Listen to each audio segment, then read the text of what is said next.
There was a time when the world whispered that solitude was a kind of absence.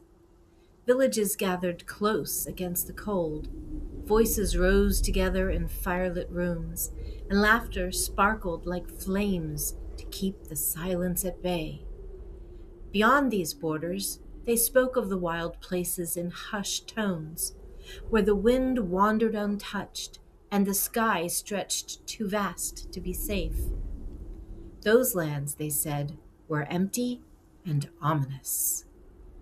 But the world was never a danger. It was only ever waiting.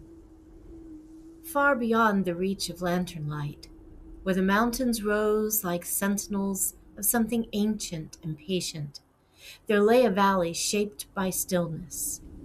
Snow softened every edge.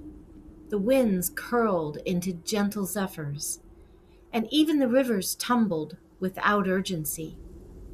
It was a place where sound did not vanish but settled, where presence gathered in ways that were unseen and often misunderstood. It was here the sovereign of stillness came.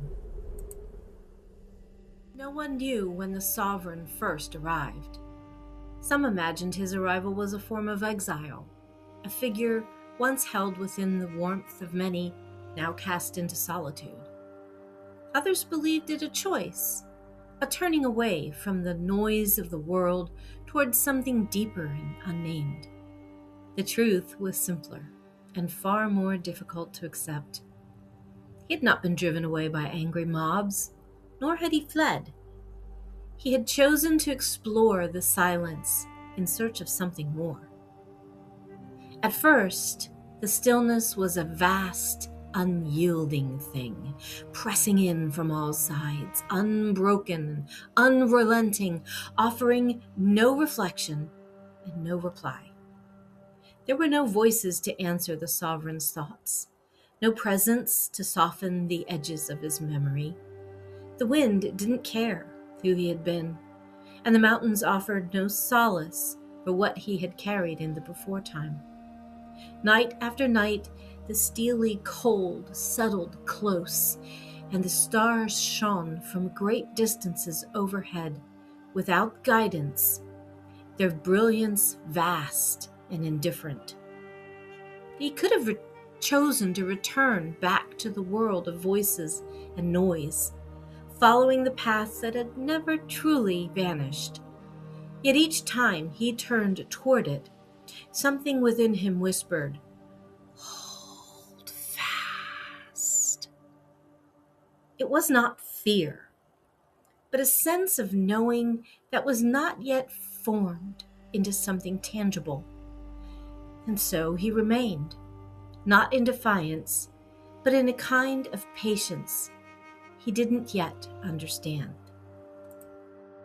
Days passed, and then seasons, and still the silence did not soften. But something else did.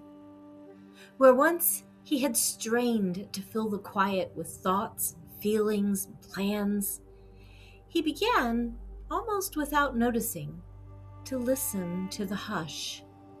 Slowly, through long days and nights of emptiness, something unexpected began to emerge. Not sound or sentience, but awareness. He could feel it in the way the wind shifted, as though considering its path. He could sense it in the tender settling of the snow, each flake finding its place amidst the blanket of white without force or frenzy. Even the rhythm of his own breath became a friend in the quietness, steady and unadorned, a companion that had ever been with him and ever would be. The stillness, he realized, was not empty or malicious. Rather, it had simply been waiting to be met, not as dismal silence, but as serene truth.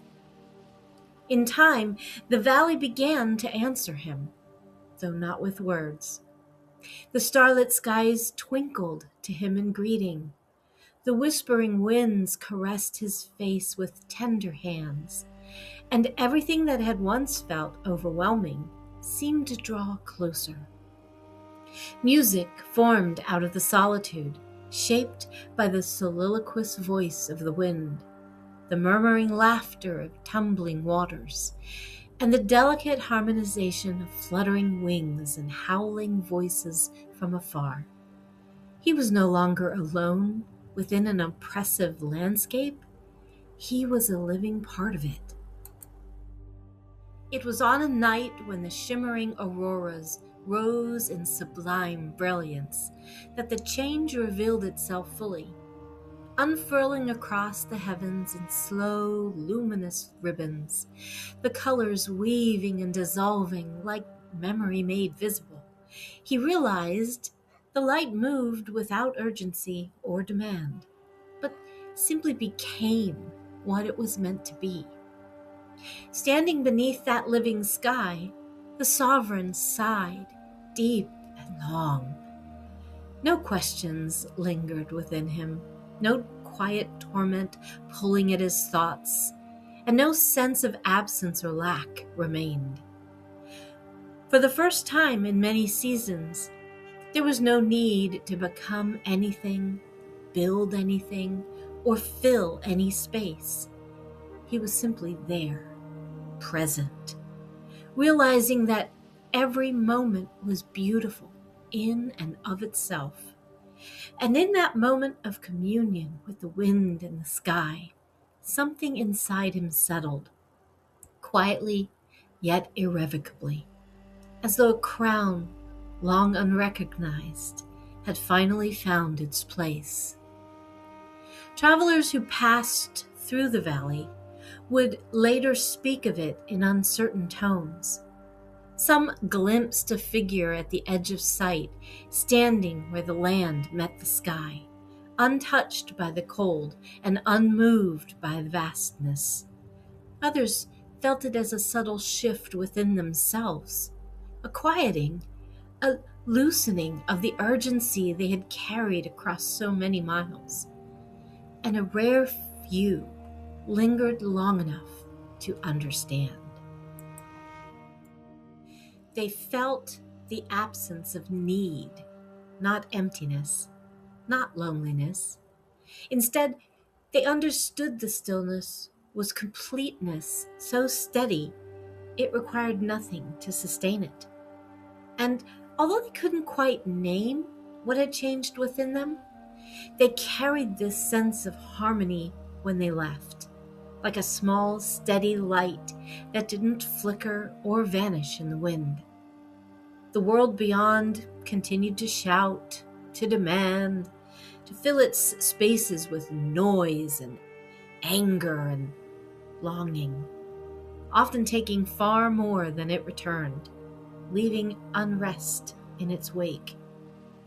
But far beyond its edges, where the mountains kept their quiet watch and the sky unfolded without end, the sovereign of stillness remained, waiting, just as the landscape had once awaited him. For in the deepest quiet, he had discovered what the world so often forgets.